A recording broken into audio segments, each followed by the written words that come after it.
Welcome to Global Trade Explained, a series of videos dedicated to providing useful information about importing and exporting goods internationally. If you're new to Alibaba, or you're already sourcing from there, this video is for you. Today's topic is Alibaba Verified Suppliers.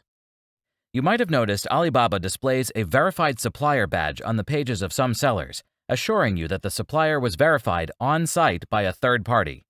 This isn't always trustworthy. It only proves that the location in the pictures is real, not that that's the seller's actual location. Under Alibaba's rule, suppliers can post pictures of any factory, even if it isn't their own, if they can prove that they have been cooperating with that factory for more than 2 years by providing invoices and contracts. So this means any trading company that has been working with a manufacturer for more than 2 years can act as a factory on Alibaba. Recently, Alibaba started making this more or less obvious in the videos they create for their verified suppliers. Under a supplier's company overview page, you should be able to see Alibaba's verification video.